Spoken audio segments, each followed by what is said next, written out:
ओ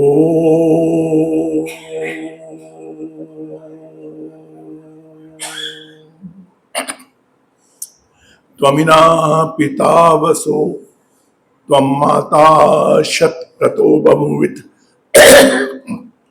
अधाते सुम्नईमहे।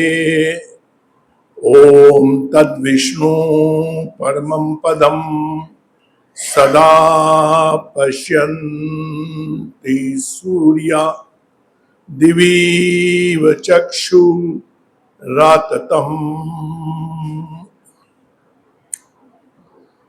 आदरणीय मातृशक्ति प्रिय बंधु, आज का विषय है वेद ही मानव धर्म ग्रंथ क्यों। इस विषय पर चर्चा करने से पूर्व हमें थोड़ा विचार करना पड़ेगा। विभिन्न विषयों पर तीनों अपने आप में महत्वपूर्ण हैं, वेद भी, मानव भी और धर्म भी। तीनों चीजों की अपना अलग महत्व है। सर्वप्रथम हम चर्चा करते हैं धर्म की। जब धर्म की चर्चा करते हैं तो हम धर्म की पहचान कैसे करते हैं। सामान्य मनुष्य इस समाज में जब धर्म की बात आती है तो उसकी पहचान करने का जो उसका पैमाना होता है वह होता है कि जो व्यक्ति मंदिर जा रहा है, जिसने रामनामी ओढ़ी हुई है, तिलक लगाया हुआ है, वो धार्मिक है और हिंदू है, वो हिंदू धर्म का मानने वाला है। जिसने दाढ़ी बढ़ाई हुई है, जो मस्जिद में जा रहा है, जिसने ऊंचा पैजामा पहना हुआ है, वह मुस्लिम है। जो गिरजाघर में जा रहा है, जिसने पैंट शर्ट पहनी हुई है, टाई लगाई हुई है, और या जिसने एक पादरी का रूप धारण किया हुआ है, वह ईसाई है। इसी प्रकार से हम आमतौर पे व्यक्ति की पहचान करते हैं धर्म की, और जो जितना उसमें जुड़ा हुआ होता है उतना अधिक हम उसे धार्मिक मान लेते हैं। जो व्यक्ति बहुत जाके मंदिर में पूजा पाठ करता है, बहुत भजन गाता है, हम कहते हैं ये व्यक्ति बहुत धार्मिक है। ऐसे ही जो पांचों वक्त का नमाजी होता है उसको मुस्लिम बहुत धार्मिक मान लेता है। इसी प्रकार से हमारी जो धर्म की पहचान जो बना रखी है वह हमने इसी प्रकार बना रखी है। आम व्यक्ति संसार में इसी प्रकार धर्म वालों को जानता है कि कोई ईसाई है, कोई सिख है, कोई बौद्ध है, कोई पारसी है। जो जो उस धर्म स्थल में जाता है, उस धर्म स्थल से जुड़ा हुआ है, हम उसको उसी धर्म का मान लेते हैं। ये हमारे यहाँ धर्म की पहचान का एक पैमाना बना हुआ है कि इस प्रकार से व्यक्ति धार्मिक होता है। परंतु वास्तव में देखा जाए तो ये सब तो पूजा पद्धतियां हैं। कोई व्यक्ति मंदिर जा रहा है, मूर्ति पूजा कर रहा है, उसकी वो पूजा पद्धति है। हम आर्य समाज में आते हैं, यज्ञ करते हैं, हमारी ये पूजा पद्धति है। ईसाई जाके गुरु ग्रंथ साहब को माथा टेकता है और वहां पे जाके शब्द कीर्तन करता है, उसकी वो पूजा पद्धति है। सबकी पूजा पद्धति है, परंतु क्या इसका कोई धर्म से संबंध है? कुछ संबंध तो धर्म से है इसका। धर्म से संबंध यह है कि वह दो बातें हैं इसके अंदर। एक तो है इसमें अपने आप को धार्मिक जताने के लिए वो जाता है कि मैं धार्मिक हूं। सामान्यतः जो लोग जाते हैं मंदिर मस्जिद में जाते हैं, वो लोगों को बताने के लिए जाते हैं कि मैं धार्मिक हूं, परंतु क्या उसका धर्म से कोई संबंध होता है? एक संबंध हो सकता है, यदि वो वहां जाता है और अच्छी प्रेरणाएं प्राप्त करता है, अपने जीवन को पवित्र बनाता है, तो वो धार्मिक हो सकता है, इसमें कोई संशय नहीं। कहीं भी जाके अच्छी प्रेरणाएं मिलती हैं मनुष्य को तो आदमी धार्मिक हो सकता है। परंतु धर्म का वास्तविक स्वरूप क्या है? क्या मात्र मंदिर जाने से, मस्जिद जाने से, गुरुद्वारा जाने से ही व्यक्ति धार्मिक होता है? क्योंकि धर्म की जो परिभाषा है वो बिल्कुल अलग है। धर्म की परिभाषा जो है, धर्म वह जो महर्षि वेद व्यास ने महाभारत में किया है, वह क्या धारणाद धर्म इत्याहु। क्या है? धारण करने से धर्म है। जो धारण किया जा सकता है वह धर्म है, और जो धारण नहीं किया जा सकता वह अधर्म है। क्या अर्थ हुआ इसका? कि जो हमारे कर्तव्य कर्म हैं वह धर्म है, जो हमारे कर्तव्य कर्मों की श्रेणी में नहीं आता वह अधर्म है। धर्म की परिभाषा जो की जाए, वास्तव में जो करने योग्य है वह धर्म है, जो नहीं करने योग्य है वह अधर्म है। और इसकी सबसे बड़ी जो पहचान करती है हमारी आत्मा कर लेती है। क्या करने योग्य है, क्या नहीं करने योग्य है। सामान्य आत्मा जो है वह इसकी पहचान कर लेती है कि क्या चीज हमें करनी चाहिए, क्या चीज नहीं करनी चाहिए। इसीलिए महर्षि दयानंद जो कहते हैं ना कि हर व्यक्ति का आत्मा धर्म और अधर्म को, सत्य और असत्य को जानने हारा होता है। हम सत्य और असत्य को जानते हैं, अब आचरण नहीं करते उसकी वो अलग विषय है। क्यों? उसमें हमारा हठ, दुराग्रह, लोभ, लालच ये हमारे उसके आड़े आ जाते हैं, इसलिए हम धर्म का पालन नहीं करते, धर्म से च्युत हो जाते हैं। तो सबसे पहली बात तो हमें कि धर्म को जानना है कि धर्म हमारे जो है धर्म है क्या। और धर्म का क्षेत्र बहुत व्यापक है, बहुत विस्तृत है। धर्म कोई सीमित शब्द नहीं है कि मात्र पूजा पाठ करना ही धर्म है, मात्र ईश्वर की उपासना करना ही धर्म है। धर्म तो इतना व्यापक है, संसार में जितने भी हम कर्म करते हैं उन सब के साथ धर्म जुड़ा हुआ है। हम अगर माता पिता की सेवा कर रहे हैं तो वो धर्म है, और यदि माता पिता की सेवा नहीं कर रहे तो वह अधर्म है। हम यदि दीन दुखियों को सेवा कर रहे हैं तो वो धर्म है, यदि हम दीन दुखियों की सेवा नहीं कर रहे तो वह अधर्म है। इसी प्रकार से धर्म का राष्ट्र की बात आती है, राष्ट्र के लिए अपना सर्वस्व बलिदान कर देना धर्म है, और राष्ट्र हित के विरोध में कार्य करना अधर्म है। तो धर्म का क्षेत्र तो बहुत व्यापक है। जीवन के समस्त कर्तव्य कर्म जो है वह धर्म से जुड़े हुए हैं, दोनों जगह धर्म और अधर्म है। यदि हम उस धर्म के अनुकूल जो हमारा कर्तव्य कर्म है उसके अनुकूल कार्य कर रहे हैं तो वह धर्म है, और यदि हम कर्तव्य कर्म के प्रतिकूल कार्य कर रहे हैं तो वह अधर्म है। और पूरे क्षेत्र में, पूरे जीवन में दोनों पक्षों में जुड़ा हुआ है धर्म और अधर्म, कर्तव्य और अकर्तव्य। जो हमारा करने योग्य वह धर्म, जो ना करने योग्य वह अधर्म।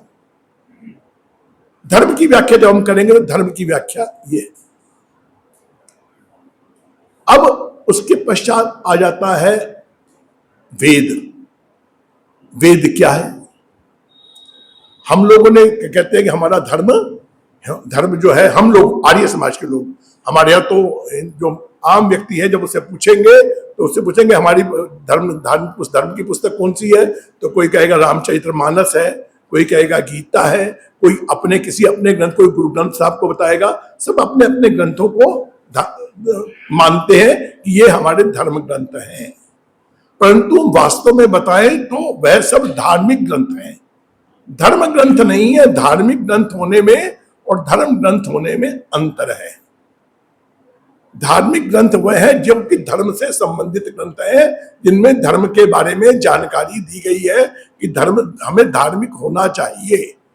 उसके अंदर भी धर्म की चर्चा हो सकती है, परंतु उसके अंदर चर्चा उतनी होगी कि धार्मिकता क्या है, धार्मिकता है उसमें, धर्म संबंधी है। जैसे वैज्ञानिकता वैज्ञानिक संबंधी, इसी प्रकार से धर्म संबंधी जो है वह होता है धर्म संबंधी जो बातें जिससे ग्रंथ में हो। तो अगर गीता पढ़ेंगे आप तो उसमें धर्म संबंधी बातें अवश्य मिलेंगी आप।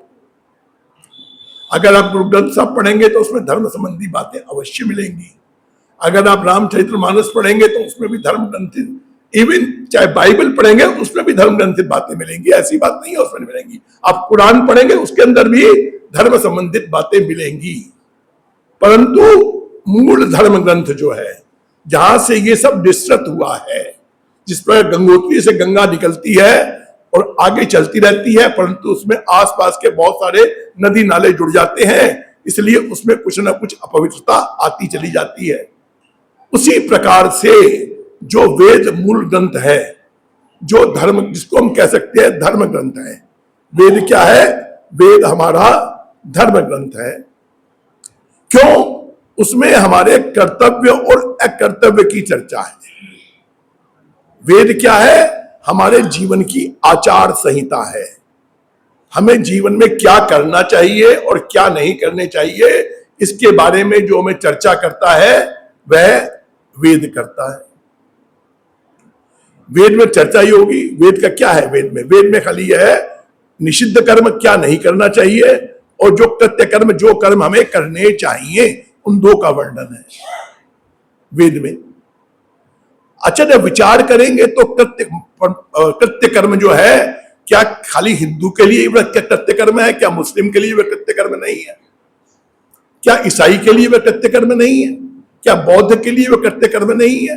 यह विचार करना चाहिए कि अगर सच बोलना हमारे लिए, हिंदू के लिए कर्म है, कृत्य कर्म है, तो क्या मुस्लिम के लिए कृत्य कर्म ना करना, यह मुस्लिम के लिए झूठ बोलना का कृत्य कर्म है?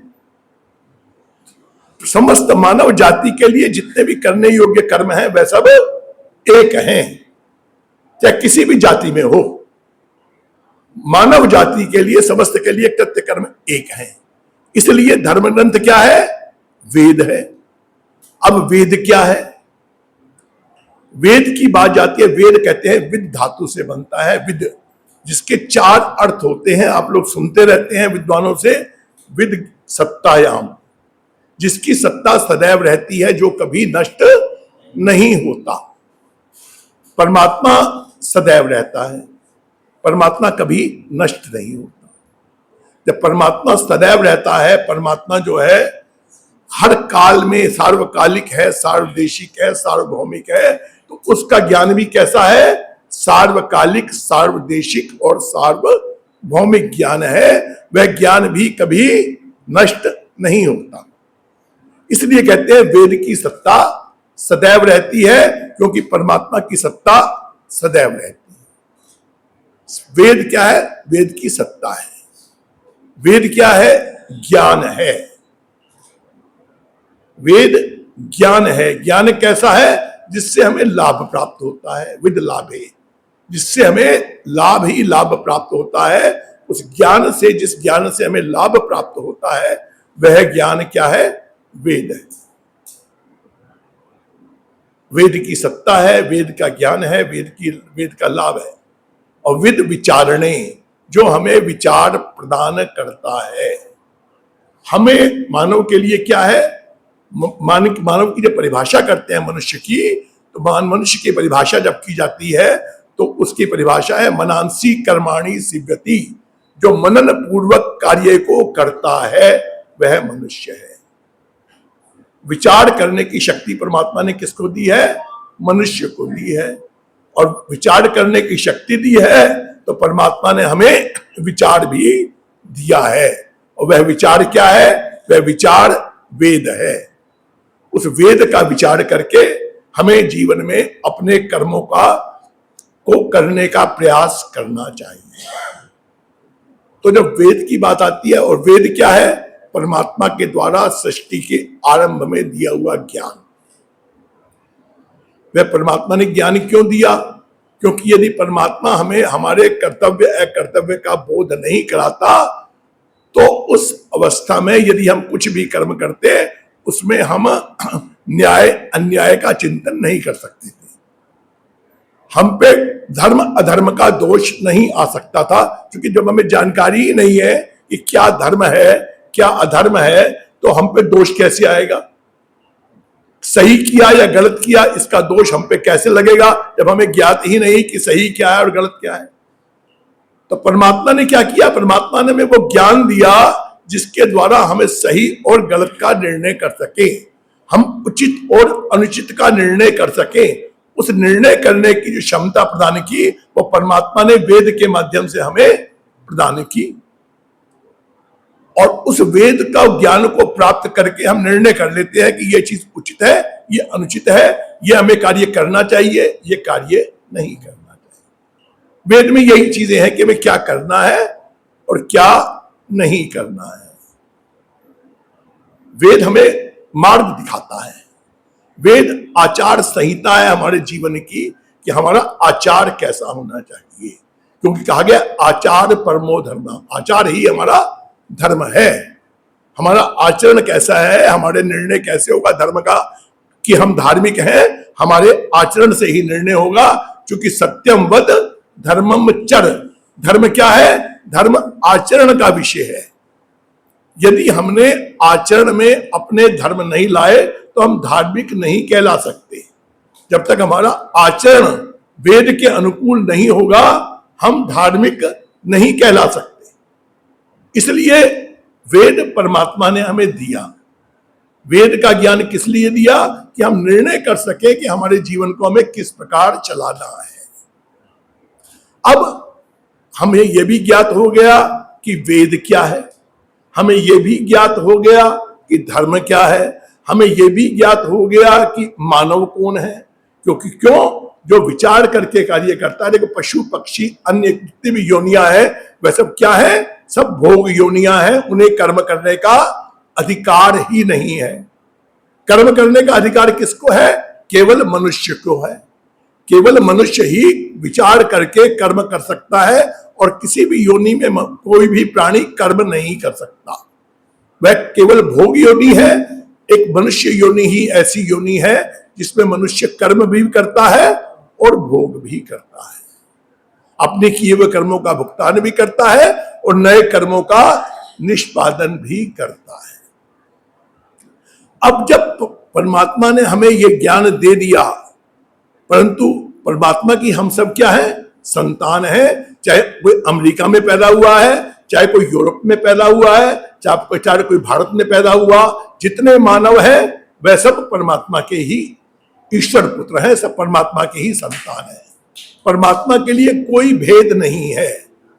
जिस प्रकार से हम जानते हैं सूर्य परमात्मा ने बनाया, किसके लिए बनाया, समस्त प्राणी मात्र के लिए बनाया। कोई खाली हिंदुओं के लिए नहीं बनाया, ईसाइयों के लिए नहीं बनाया, मुसलमानों के लिए बनवाया, सबके लिए एक ही सूर्य है। मनुष्य को परमात्मा ने जल दिया, तो जल क्या हम खाली हमारे लिए है या किसी विशेष के लिए है, जल भी सबके लिए है। इसी प्रकार से परमात्मा ने अन्न की व्यवस्था की, अन्न का भोजन भी परमात्मा ने समस्त प्राणियों के लिए बनाया। इसी प्रकार से वेद ज्ञान भी बनाया। तो किस लिए बनाया, सभी प्राणियों के लिए, मानव मात्र के लिए वेद का ज्ञान दिया। क्योंकि वे परमात्मा स्वयं कहते हैं यथे माम वाचम कल्याण वादनी इव जनेभ्या, मैंने किसके लिए दे रहा हूं, ये समस्त जनों के लिए, जितने भी मानव मात्र है उस सबके लिए, कल्याण के लिए मैं ये वेद की वाणी आप सबको प्रदान कर रहा हूं। क्योंकि परमात्मा सबका कल्याण चाहता है। परमात्मा किसी का भी, मानव मात्र का कल्याण चाहता है, प्राणी मात्र का कल्याण चाहता है परमात्मा। और परमात्मा ने ये वेद ज्ञान दिया, किसके लिए दिया, सभी प्राणी मात्र के लिए दिया। और जितनी भी शिक्षाएं आएंगी इसके अंदर, वेद के अंदर, किसी व्यक्ति विशेष के लिए नहीं आई, किसी संस्था विशेष के लिए नहीं आई, किसी जाति विशेष के लिए नहीं आई, किसके लिए आई, प्राणी मात्र के लिए ही यह समस्त शिक्षाएं परमात्मा ने दी है। तो वह परमात्मा जो सबका पिता है, जिसको हम कहते हैं त्वमीना पिता वसो, जो समस्त जीवात्माओं का पिता है, वो किस सबका कल्याण चाहता है। इसलिए वेद का ज्ञान क्या, मात्र हम मानते हैं हिंदू धर्म ग्रंथ है, हमारे यहाँ कहते हैं, परंतु देखा जाए तो मात्र हिंदुओं का धर्म ग्रंथ नहीं है, हमारी श्रद्धा उसके अंदर है। इसलिए हम उसे कहते हैं कि हमारा धर्म ग्रंथ है, परंतु वास्तव में वह धर्म ग्रंथ तो किसके लिए है, मानव मात्र के लिए है, सभी के लिए है, क्योंकि उसमें सभी के कल्याण की कामना की गई है। अब वेद की शिक्षाओं को जब देखेंगे तो उससे आपको स्पष्ट दिखाई देगा कि वेद किसके लिए। वेद का एक संदेश है मनुर्भव। वेद ने कभी ये तो नहीं कहा कि ईसाई बनो, वेद ने ये तो नहीं कहा हिंदू बनो, वेद ने ये नहीं कहा मुसलमान बनो, वेद कहता है मनुर्भव। क्या, मनुष्य बनो। मनुर्भव जन्या दैव्यम जन्म, वेद हमें यह संदेश देता है। मनुर्भव, और मनुर्भव जनने के बाद अपने आप में दिव्य गुणों की उत्पत्ति करके, अपने अंदर सद्गुणों का आधान करके अपने आप को देवताओं की कोटि में लाओ, अपने आप को ऊपर की ओर ले जाओ, अपना उत्थान करो, सबका उत्थान हो, परमात्मा ये चाहता है। तो परमात्मा ने जो दिया हमें वेद ज्ञान दिया किस लिए दिया? कि हम मनुष्य बन के देवताओं की कोटि में पहुंचे, अपने अंदर दिव्य गुणों का, सद्गुणों का आधान करें और अपने जीवन को पवित्र और श्रेष्ठ बनाए। वेद की जितनी भी शिक्षाएं आपको दिखाई देंगी वह किसके लिए दिखाई देंगी? समस्त मानवता के लिए दिखाई देंगी। वेद कहता है जुआ मत खेलो। अब जुआ तो अगर हिंदू खेलेगा तो भी उसे हानि होगी, और मुसलमान खेलेगा तो भी उसे हानि होगी, ईसाई खेलेगा तो तभी उसे हानि होगी। वेद कहता है श्रम करो, कृषि करो, पुरुषार्थ करो। अब पुरुषार्थ करेगा तो जो भी पुरुषार्थ करेगा उसको जीवन में लाभ होगा। वेद कहता है तेन त्यक्तेन भुंजी था, त्याग पूर्वक धन का उपयोग करो। क्या ये जो प्रार्थना है, क्या जो परमात्मा का जो संदेश है, क्या जो ये परमात्मा का उपदेश है, ये खाली किसी व्यक्ति विशेष को, किसी जाति विशेष को लाभ देगा? निश्चित रूप से समस्त मानवता में या कोई भी प्राणी कहीं पे भी है उसको लाभ देगा। इसलिए वेद का संदेश क्या है? सार्वभौमिक है, सार्वदेशिक है, सार्वकालिक है। ऐसा नहीं कि वह उपदेश आज तो हमारे लिए उपयोगी है और 500 वर्ष पहले उपयोगी नहीं था या 500 वर्ष बाद उपयोगी नहीं होगा। वेद की जो ज्ञान है वो हर काल में उपयोगी रहेगा, क्योंकि वह परमात्मा का दिया हुआ ज्ञान है। परमात्मा अपने आप में पूर्ण है। उस पूर्ण परमात्मा ने जो भी ज्ञान दिया है उसमें कभी भी परिवर्तन नहीं हो सकता। हमारे मुस्लिम भाइयों की एक बात कहते हैं वो, कि क्या कहते हैं वो कहते हैं जी परमात्मा का ज्ञान तो है, वेद भी है, परंतु बाद में जो आया ज्ञान, वह ज्ञान जो आया वह और शुद्ध होकर आया और पवित्र होकर आया, इसलिए वह कुरान में आ गया। जब पूर्ण परमात्मा है तो उसके अंदर ज्ञान में परिवर्तन कैसे हो सकता है? परमात्मा सृष्टि के आरंभ में हर एक मानव को 2 आंख दी, 2 नाक दी, 2 कान दी। क्या आज तक उसने कभी कोई परिवर्तन किया? कभी भी आकृति में कोई परिवर्तन मनुष्य ने, परमात्मा ने नहीं किया, क्योंकि परमात्मा ने जो भी बनाया वह पूर्ण था, उसमें कोई न्यूनता कभी हो नहीं सकती। जब परमात्मा में न्यूनता, ज्ञान में न्यूनता नहीं हो सकती, परमात्मा अपनी बनाई हुई कृति में परिवर्तन नहीं करता। कभी भी परमात्मा की कृति में आप परिवर्तन नहीं देखेंगे, क्योंकि वह पूर्ण ही बनाता है। तो ज्ञान में परिवर्तन कैसे हो सकता है? तो इसलिए जो वो कहते हैं सबसे अंतिम ज्ञान जो है, इल्हाम जो है हमारा है। पहले बाइबल आ गई, उससे पहले वेद आए, जो सबसे अच्छा ज्ञान है वो हमारा है। परंतु ऐसा संभव ही नहीं, परमात्मा के ज्ञान में परिवर्तन होता ही नहीं। और जो शिक्षाएं आप देखिएगा, चाहे कितनी भी और वेद के अलावा जितनी भी और धार्मिक पुस्तकें मिलेंगी, वो है कहीं ना कहीं किसी मत संप्रदाय से संबंधित होंगी। उसमें किसी ना किसी मत संप्रदाय की चर्चा होगी, परंतु वेद के अंदर किसी मत संप्रदाय की कोई चर्चा नहीं है। वेद का एक ही संदेश है कि समस्त मानव मात्र का कल्याण हो। वेद का एक ही उपदेश है कि जितने भी प्राणी हो सब सुखी हो। वेद की भावना जो कहती है भव्येत एक नीडम, वेद क्या मानता है? ये समस्त सृष्टि जो है एक घोंसला है, उस घोंसले में समस्त लोग रह रहे हैं। वो उस परमात्मा की संतान है। कि वेद कहता है कि वसुदैव कुटुंबकम, ये समस्त संसार एक कुटुंब है। परंतु अन्य धर्म ग्रंथों में कहीं भी आपको इस तरह की भावना आपको प्राप्त नहीं होगी। किसी भी धर्म ग्रंथ में एक वेद ही ऐसा धर्म ग्रंथ है जो कि सर्वे भवन्तु सुखिना की बात करता है। इसके अलावा वेद कोई बात नहीं करता। वेद किसकी करता है? समस्त मानव जाति के कल्याण की बात वेद ही करता है। वेद की जितनी भी शिक्षाएं, मंत्र पढ़ेंगे आप, वेद में मंत्र पढ़ते हैं मित्र से चक्षुणा समीक्षामय, सबको मित्र की भावना से देखो। कहीं वेद नहीं कहता कि इसको तो मित्र की भावना से देखो, इस व्यक्ति को अमित्र की भावना से देखो। वेद सबको नहीं कहता है, सबके प्रति हमारे मन में स्नेह और प्रेम होना चाहिए। वेद ही में बताता है कि हमें व्यवहार किसना करना चाहिए। आत्मानी प्रतिकूलानी परेशान ना समाचरित। वेद क्या कहता है? जो व्यवहार आप अपने से अपेक्षा, दूसरे से अपेक्षा करते हो अपने लिए, वही व्यवहार दूसरे के साथ करो। तो ये सार्वभौम व्यवस्था है कि जो चाहता हूं मैं अपने लिए, वही मैं दूसरे के लिए चाहता हूं। वेद कहता है किसी से द्वेष मत करो। कभी भी हमें किसी के प्रति दुर्भावना नहीं रखनी चाहिए। क्यों कहता है वेद? वेद ये इसलिए कहता है कि वेद जो है सबके लिए है, वेद सबके कल्याण की बात करता है। इसलिए हम कहते हैं कि वेद क्यों है? वेद खाली हमारा नहीं है, वेद की शिक्षाएं समस्त मानव जाति के लिए है, मानव कल्याण के लिए है। इसलिए वेद ही मानव धर्म ग्रंथ हो सकता है, इसके अलावा और कोई धर्म ग्रंथ मानव ग्रंथ नहीं हो सकता। अब ऐसा नहीं है कि विश्व के अन्य देश इसको नहीं मानते, वेद को नहीं मानते।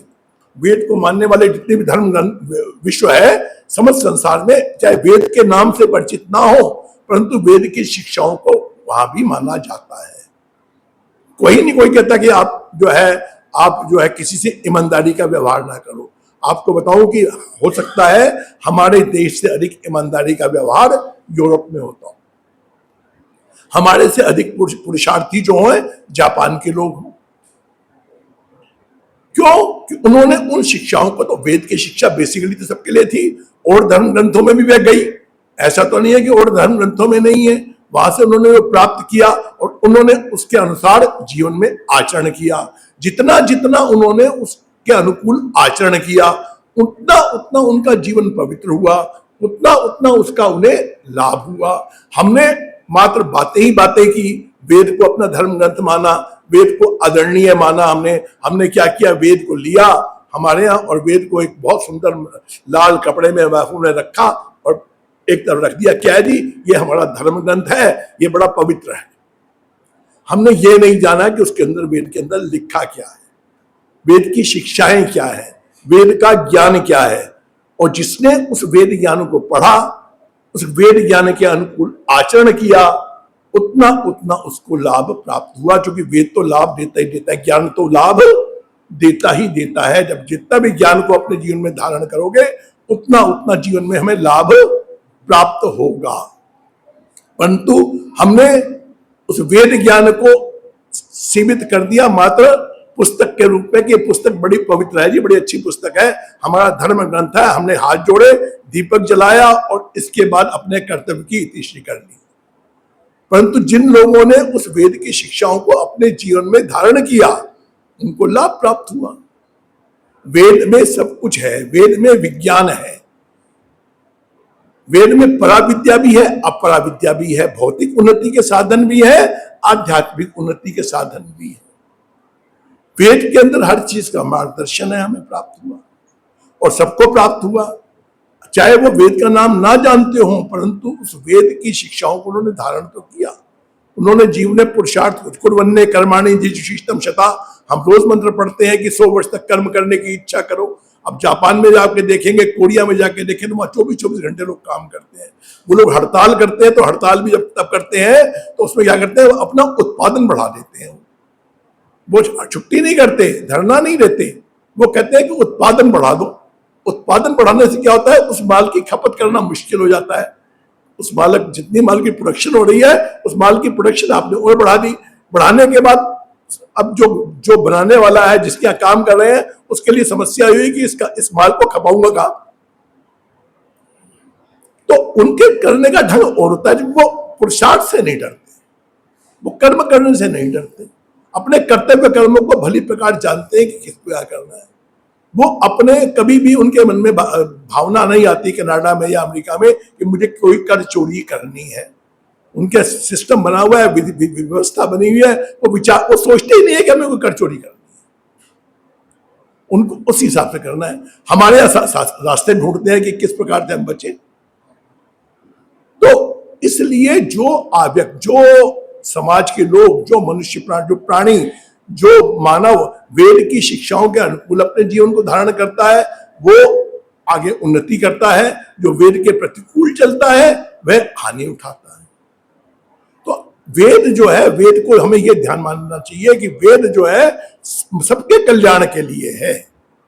वेद का अर्थ ही ज्ञान है, और जिस ज्ञान से सबका भला होता है, वह उससे बड़ी बात क्या हो सकती है। वेद की शिक्षाएं ऐसी हैं जो सबके लिए है। वेद में एक बहुत बड़ा सुंदर मंत्र आता है, समानी प्रपा। हम कहते हैं ना कि जो समाजवाद की बात जब करते हैं हम कि जी सबको अन्न मिले, सबको धन मिले, सबको मिले, तो वेद हमें कहता है समानी प्रपा। ये जल जो है, ये किसके लिए है? ये सबके लिए है। सहवो अन्न भागा, जितना भी ये अन्न है, ये किसके लिए है? खाली व्यक्ति विशेष का नहीं है, खाली सीमित लोगों का नहीं है, अन्न पे सबका अधिकार है। सहवो युनित्रा, जो राइट ऑफ एम्प्लॉयमेंट है, जिसे हम कहते हैं कि हमें जो है सबको काम का अधिकार है, तो काम का अधिकार कहता है, वेद कहता है काम का अधिकार भी सबको है। जीवन में इस राष्ट्र की उन्नति करने के लिए क्या करना है, सबको अपना अपना योगदान देना है। राष्ट्र को उन्नत करना है तो हमें सबको अपना अपना योगदान देना है। अथर्ववेद का एक मंत्र है जिसका भाव ही यह है कि हमें जीवन में इस राष्ट्र की उन्नति के लिए क्या करना है, और ये जो जितनी भी चीजें हैं परमात्मा प्रदत्त सब ज्ञान है, अन्न जो है, जल जो है, जो परमात्मा प्रदत्त चीजें हैं, उन सब पे अधिकार किसका है, सबका है। जब परमात्मा प्रदत्त सब चीजों पर सबका अधिकार है तो वेद पर सबका अधिकार क्यों नहीं है? वेद भी तो परमात्मा का दिया हुआ है। परमात्मा के ज्ञान पे किसका अधिकार नहीं है? सबका अधिकार है कि उस परमात्मा के ज्ञान का उपयोग करके अपने जीवन को श्रेष्ठ और उत्तम बना ले। परंतु विडंबना यह है कि लोग वेद के ज्ञान का लाभ उठा रहे हैं और हम लोग ने क्या करना है, हम लोगों ने अपने आप को सीमित कर लिया है यहीं तक कि वेद हमारा धर्म ग्रंथ है और धर्म ग्रंथ मान के हम उसकी खाली सम्मान कर रहे हैं, उसमें श्रद्धा तो हमारी है, परंतु वेद की जो शिक्षाएं हैं, वेद का ज्ञान है, उसके अनुकूल हमारा आचरण नहीं। जिस दिन हमारा वेद के अनुकूल जीवन में आचरण हो जाएगा, जिस दिन हम वेद के अनुकूल अपने जीवन में चलने लग पड़ेंगे, तो निश्चित रूप से ये मानिएगा कि हमारा भी उत्थान होना आरंभ हो जाएगा। वेद को अपने जीवन में धारण करने की आवश्यकता है। हम धारण करेंगे तो जीवन में लाभ होगा, और यदि खाली मात्र शाब्दिक हम पूजा पाठ ही करते रह जाएंगे तो उसका तो हमें वो यथोचित लाभ नहीं मिलने का। जिस चीज का जो लाभ मिलना है, हमने अब आप देखिएगा ना, हम कहते हैं जी पैरासीटामोल बुखार उतारने की दवाई है। अब हमने दवाई तो ले ली पैरासीटामोल, ये हम जानते हैं कि पैरासीटामोल से बुखार उतरता है, परंतु पैरासीटामोल का हमने उपयोग नहीं किया, हमने ली नहीं, खाली इतना कर दिया कि हाँ ये जानते हैं, ज्ञान है हमें कि पैरासीटामोल लेंगे तो हमारा बुखार उतर जाएगा, और हमने अपने पास रख ली पैरासीटामोल, नहीं बहुत अच्छी दवाई है जी, बहुत अच्छी दवाई है, परंतु उसका उपयोग नहीं किया तो हमारे क्या बुखार उतर जाएगा? उसी प्रकार से हमने वेद को यदि जीवन में धारण नहीं किया, वेद के ज्ञान को जीवन में धारण नहीं किया, तो हमारा कल्याण नहीं हो सकता। मात्र कहने मात्र से कुछ नहीं होगा, वही जब हम अपने जीवन के आचार में वेद को लाएंगे। और जितना जितना हम वेद को अपने जीवन में धारण करते जाएंगे, जितना जितना उस ज्ञान को अपने अंदर धारण करके उसके अनुकूल कर्म करते चले जाएंगे, उतना उतना हमें लाभ प्राप्त होना आरंभ हो जाएगा। वेद में हर चीज की, वेद की विशेषता यह है, वेद के शब्द रूढ़ी शब्द नहीं है, वेद के शब्द यौगिक शब्द है। वेद के शब्द जो है, एक शब्द से जो आपको मिलता है, जो भी चीज मिलती है वो आपको अनुपम चीज मिलती है। वेद हर चीज का, वेद में अनेकानेक संज्ञाएं हैं। वेद तो भाषा विज्ञान भी देता है, वेद में भाषा भी प्रदान करता है। वेद में जितने शब्द हैं वह सब आपको, विशेषता वेद की यह है कि वेद के शब्दों में जो है उनके जो अर्थ हैं वह भी निहित हैं। आप जल पढ़ते हैं, जल है, तो जब चलेंगे तो क्या है उसमें, जन्म से लेकर लय तक, जिससे हमारा जन्म होता है और जिसमें यह लय होता है। जब सृष्टि बनती है तो जल से उत्पन्न होती है, और सृष्टि समाप्त होती है, प्रलय होती है, उसके बाद भी जल ही जल होता है। एक छोटा सा मैं पढ़ रहे हैं, एक शब्द आया था खूंटी। आप खूंटी शब्द पढ़ते ना, खूंटी लगी होती है, तो उसका जो संस्कृत में, उसकी भाषा में उसका जो है, जो शब्द है उसका है नागदंत। जिसके नाग सर्प का दंत होता है, उसी प्रकार की शेप उस खूंटी की होती है। तो उसमें जो शब्द है नाग दंत में भी आप पढ़ेंगे खूंटी का नाग दंत, तो उसकी आपको शेप दिखाई देगी, नाग के दांत की शेप दिखाई देगी। इसी प्रकार वेद में, वेद का ज्ञान इतना विशद और इतना विस्तृत है, और मात्र सार्वभौमिक है, चूंकि वही अर्थ वहां पे, अगर खूंटी वहां पे है तो वो भी नागदंत ही होगी, अमेरिका में होगी तो वो भी नागदंत उसी शेप की होगी। तो ये जो चीजें हैं ये वेद की विशेषताएं हैं। वेद का ज्ञान जो है अनंत है, और परमात्मा का ज्ञान माने मात्र इतना नहीं है जितना वेद में है। वेद का ज्ञान तो परमात्मा ने हमारे लिए दिया, मनुष्य मात्र के लिए, कि जितना हमारे लिए उपयोगी ज्ञान है, जिसके द्वारा मानव का कल्याण हो सकता है, वह ज्ञान वेद का ज्ञान है। वेदा वही अनंता, वेद तो अनंत, ज्ञान तो अनंत है, ज्ञान की कोई सीमा नहीं है। हम कहें कि कोई भी व्यक्ति जिसने जन्म लिया है वह अनंत ज्ञान को जानने वाला हो तो संभव नहीं। एकमात्र परमात्मा ही है जो कि समस्त ज्ञान विज्ञान को जानता है। हमारी बुद्धि सीमित है, इसलिए हमारा ज्ञान भी सीमित है। हम कभी ये नहीं कह सकते कि हम गलती नहीं कर सकते, हम हमेशा गलती कर सकते हैं क्योंकि हमारा ज्ञान सीमित है, परंतु परमात्मा कभी गलती नहीं करता क्योंकि उसका ज्ञान पूर्ण है, उसके ज्ञान में कभी कोई कमी नहीं। इसलिए परमात्मा के दिए हुए ज्ञान के अंदर, वेद के अंदर भी आप कभी भी कोई कमी नहीं निकाल सकते क्योंकि वो परमात्मा का ज्ञान है। तो इसलिए वेद जो है किसके लिए है? सबके लिए है, मानव मात्र के लिए, और वैज्ञानिक है। हमारे सिद्धांत बदल सकते हैं। आज हम कुछ खोज करते हैं, 50 साल बाद हो सकता है उससे आगे खोज हो, फिर परिवर्तन हो जाए, उससे 100 साल बाद और कोई नई थ्योरी आए, फिर परिवर्तन हो जाए, परंतु परमात्मा के ज्ञान में कभी कोई परिवर्तन संभव ही नहीं है। वह ऐसा विज्ञान है जिसके अंदर कोई जो है परिवर्तन कभी संभव नहीं है। इसलिए परमात्मा का ज्ञान जो है हर काल में, हर देश में, हर स्थान में, हर जलवायु में, हर स्थिति में परमात्मा का ज्ञान कल्याणकारी और सार्थक है। जितना जितना हम वेद ज्ञान का प्रचार प्रसार करेंगे उतना हम परमात्मा के कार्य में सहायक बनते हैं। इसलिए कहा जाता है सर्वेषां दानानां ब्रह्म दानम वशिष्यते। जितने भी दान दिए जाते हैं उन सबके अंदर सर्वश्रेष्ठ दान किस चीज का है? ब्रह्म दान है। वेद का ज्ञान जो है वह सर्वश्रेष्ठ माना जाता है क्योंकि उसके द्वारा सबका कल्याण होता है। और परमात्मा की क्या इच्छा है कि मानव मात्र का कल्याण हो।